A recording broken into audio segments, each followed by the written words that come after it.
Let me ask you a simple question, one that almost no one ever stops to think about. If Australia is on one side of the Pacific Ocean and Chile is on the other, why is there no direct maritime route connecting these two countries? Think about it. They are both large nations, major exporters, filled with modern ports, advanced technology, and massive cargo ships. We live in an era where nearly everything is connected. So why don't ships leave Australia and sail straight to Chile? Why don't Chilean products reach Oceania more easily? The answer isn't a lack of technology. It's not a lack of ships. And it's certainly not a lack of historical interest. The truth is that the Pacific Ocean hides challenges far greater than what a simple map suggests. And that's exactly what I'm going to explain to you now. Long before satellites, GPS, weather forecasting, or diesel engines, one group of people had already challenged the largest ocean on Earth, the Polynesians. These societies navigated in extremely simple wooden vessels, essentially large canoes. They had no compasses, no maps, and no weather predictions. They navigated by reading the stars, ocean currents, the behavior of birds, and even the shape and rhythm of the waves. And yet, they managed to colonize an enormous portion of the planet. Hawaii, Easter Island, Tahiti, New Zealand. Some researchers even believe these voyages may have reached the coast of South America, possibly what is now Chile. And that leads to the inevitable question. If they were able to cross the Pacific with almost no technology, why can't we do it today, with all the technology in the world? The answer begins with understanding that sailing is not simply about drawing a straight line on a map and moving forward. The ocean doesn't work that way. The South Pacific is one of the most hostile regions on the planet.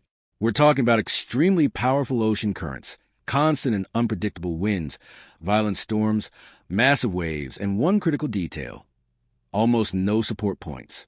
Between Chile and Australia, there is an enormous void.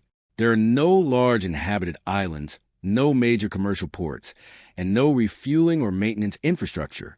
If a ship experiences a serious problem halfway through the journey, there is nowhere to stop. That turns any mechanical failure into a massive risk. And this isn't just theory. It has happened repeatedly throughout history. During the colonial era, when the Spanish Empire controlled much of South America, Chile was seen as a strategic gateway to the Pacific and a possible route to Asia. Numerous expeditions were launched, and many of them simply vanished. Ships sank. Crews died from hunger and disease. Others were never heard from again. One of the most mysterious cases is the ship San Lesmes, which disappeared in 1526. It was last seen after crossing the Strait of Magellan, and then it vanished into the Pacific. Some theories suggest it may have been pushed far farther west than expected, perhaps reaching Polynesia or even Australia. It was never found. Nothing was ever confirmed. But the sheer number of lost ships makes one thing clear. The South Pacific has never been an easy ocean to navigate. There are also ancient European maps that depict islands and landmasses in the South Pacific that simply do not exist today. Some of these maps were created before the official discovery of Oceania.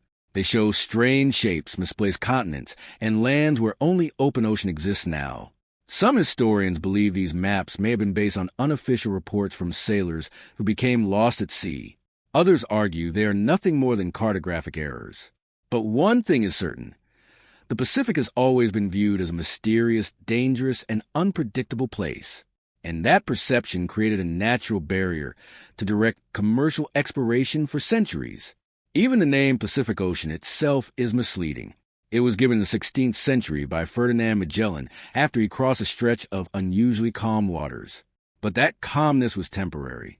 Today, we know the Pacific is the largest ocean on Earth, and also one of the most violent.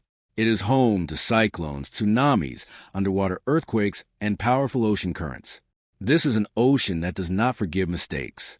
And when it comes to logistics, predictability is everything. Shipping companies avoid routes where the climate is unstable. The risks are high, and the cost of failure is enormous. Now, you might be thinking, but today we have massive ships, satellites, artificial intelligence, cutting-edge technology. Doesn't that solve the problem?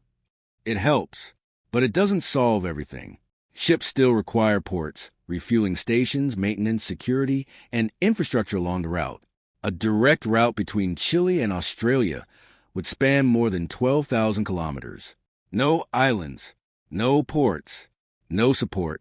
There have even been proposals to build artificial islands in the middle of the Pacific as resupply points.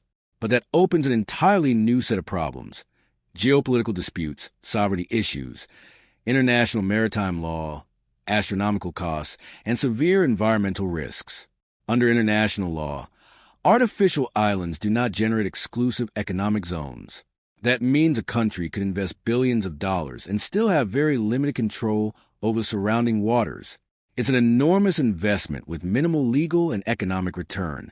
And this brings us to the decisive factor in this story: economics. A direct route between Australia and Chile simply does not pay for itself. Both countries export very similar goods: minerals, commodities, agricultural products, meat. They compete in the same global markets, such as China, Japan, and Europe. In other words, there is not enough trade demand between the two to justify a direct, expensive, and risky shipping route. Maritime routes only exist when the volume of trade compensates for the cost and the danger. And in this case, it doesn't. So where does Brazil fit into this picture?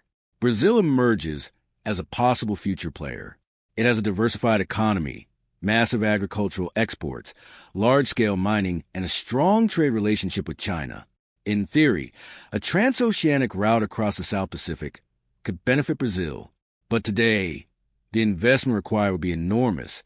Demand remains insufficient, and the necessary infrastructure simply does not exist. Existing routes, through the Panama Canal or across the Atlantic, remain cheaper and more efficient.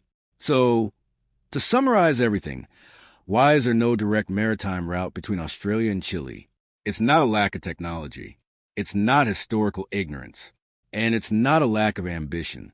It is a combination of an extremely hostile ocean, a total absence of infrastructure, environmental and geopolitical risk, astronomical costs, low commercial demand, and better alternatives that already exist.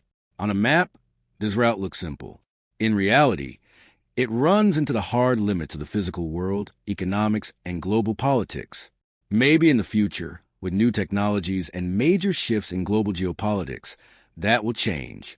For now, the Pacific remains a giant that demands respect.